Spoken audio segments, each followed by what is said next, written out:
Assalamualaikum warahmatullahi wabarakatuh. Selamat pagi. Saya Faza Oleh Mazaya dari Teknik Geologi Trisakti.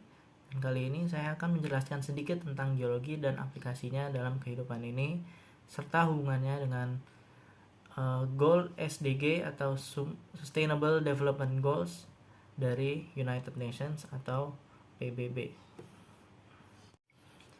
Namun pertama-tama saya akan menjelaskan why Trisakti. Ya, Trisakti adalah salah satu universitas swasta yang tertua di Indonesia ini, sehingga banyak sejarah menariknya dan tentunya udah terbukti kualitas hasil edukasinya. Dan untuk lokasinya sendiri sangat strategis di tengah kota, di pusat kota, di Jakarta, dan itu pastinya banyak perusahaan-perusahaan yang mempunyai kantor di dekat situ. Tentunya pula akreditasi dari Teknik Geologi Trisakti sudah A. Ini sangat penting karena untuk kerja maupun melanjutkan ke jenjang yang kedepannya. Ilmu yang dipelajari dalam teknik geologi skopnya sangat-sangat luas dan menjadi salah satu kenapa saya memilih teknik geologi. Tentunya dengan ilmu yang luas itu bisa dipakai di berbagai macam industri, sehingga prospek kerjanya juga insya Allah bagus. Ilmu geologi sendiri adalah ilmu yang pelajari tentang bumi, baik isinya maupun proses-proses yang bekerja padanya. Ilmu geologi memiliki banyak aplikasi dalam hidup kita yang mungkin tidak terlihat, mungkin tidak kita perhatikan, tapi itu ada pastinya. Seperti mungkin untuk dari ilmu mineralogi, kita mendapatkan mineral-mineral yang banyak kita pakai di HP maupun peralatan elektronik lainnya. Terus juga untuk groundwater, sumur yang kita pakai untuk mandi segala macam, itu juga dicari dengan geologi pastinya, untuk mencari aquifer yang layak dipakai sebagai air yang bersih. Dan pastinya ya kayak minyak segala macam itu pasti tentang geologi juga. Secara akademis, geologi memiliki banyak cabang seperti fisikal geologi, geofisik, geokemistri, petrologi, mineralogi, struktural geologi, sedimentologi, paleontologi, geomorfologi, economic geologi, environmental geologi, dan banyak lagi lainnya yang bisa kita pelajari yang berkaitan dengan geologi. Salah satu aplikasi geologi adalah untuk mitigasi bencana alam atau geohazard mitigation. Salah satu institusi yang bertanggung jawab akan hal itu di Indonesia adalah BMKG atau Badan Meteorologi, Klimatologi, dan Geofisika. Selain perkiraan cuaca, mereka juga memantau aktivitas tektonik dalam negeri Indonesia ini. Karena Indonesia terletak di Ring of Fire, sehingga lempeng tektonik beraktivitas tinggi, maka terdapat ratusan seismograf yang dipasang oleh BMKG, tersebar di seluruh penjuru Indonesia. Fungsinya adalah untuk mendapatkan early warning jika terjadi sesuatu dengan menganalisa pola dari hasil seismograf. Dan dari early warning tersebut bisa disebarkan ke masyarakat sehingga meminimalisir korban maupun kerugian karena sudah terevakuasi terlebih dahulu. Selain BMKG, ada juga Pusat Vulkanologi dan Mitigasi Bencana Geologi atau disingkat PVMBG.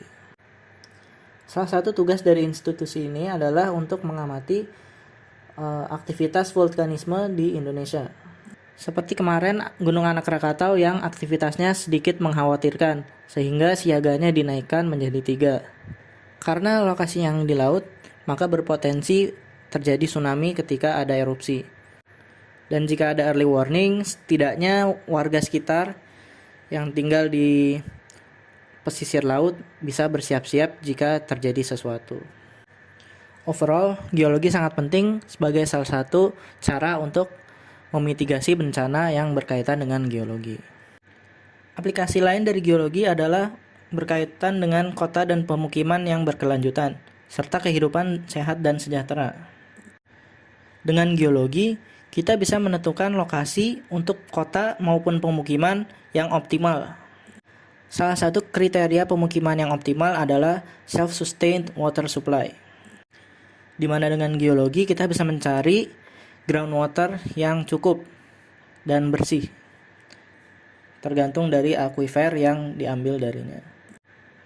Kekokohan tanah yang dibangun di atasnya bangunan-bangunan menjadi salah satu kriteria yang penting juga.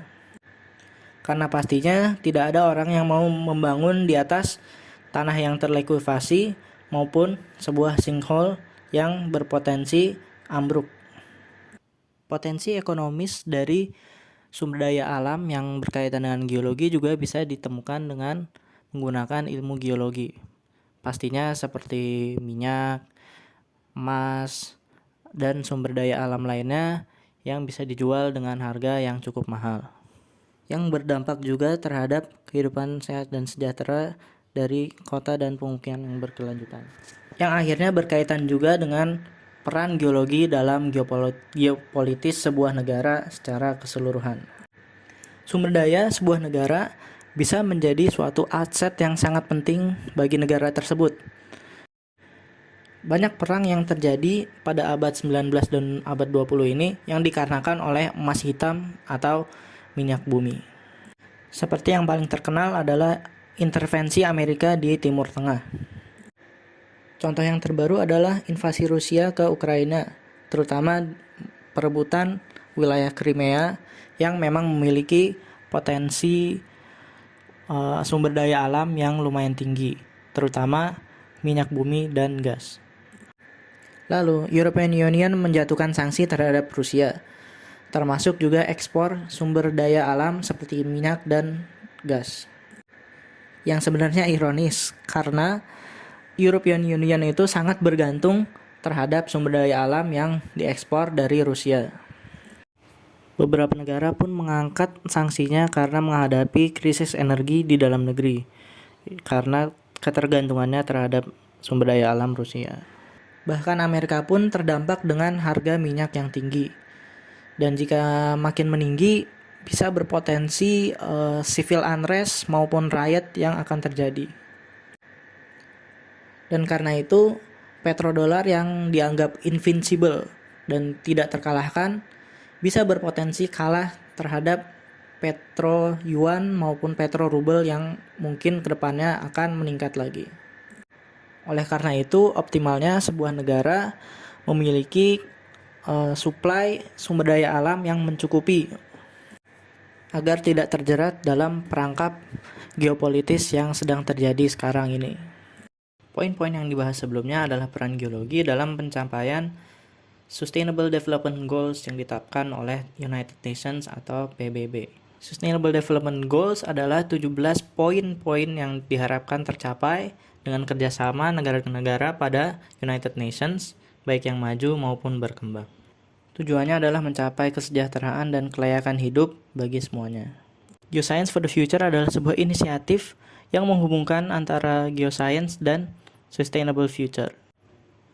Tujuannya adalah mensosialisasikan geoscience dan perannya dalam mencapai Sustainable Development Goals yang dijelaskan sebelumnya. Seperti geohazard mitigation yang bisa dipakai untuk city planning agar menghindari lokasi-lokasi yang rawan bencana alam. Menghindari kerusakan dan kerugian baik harta dan nyawa, sehingga menghindari pula kemiskinan. Itu saja yang bisa saya sampaikan. Semoga bermanfaat. Jika ada yang salah, mohon maaf. Wassalamualaikum warahmatullahi wabarakatuh.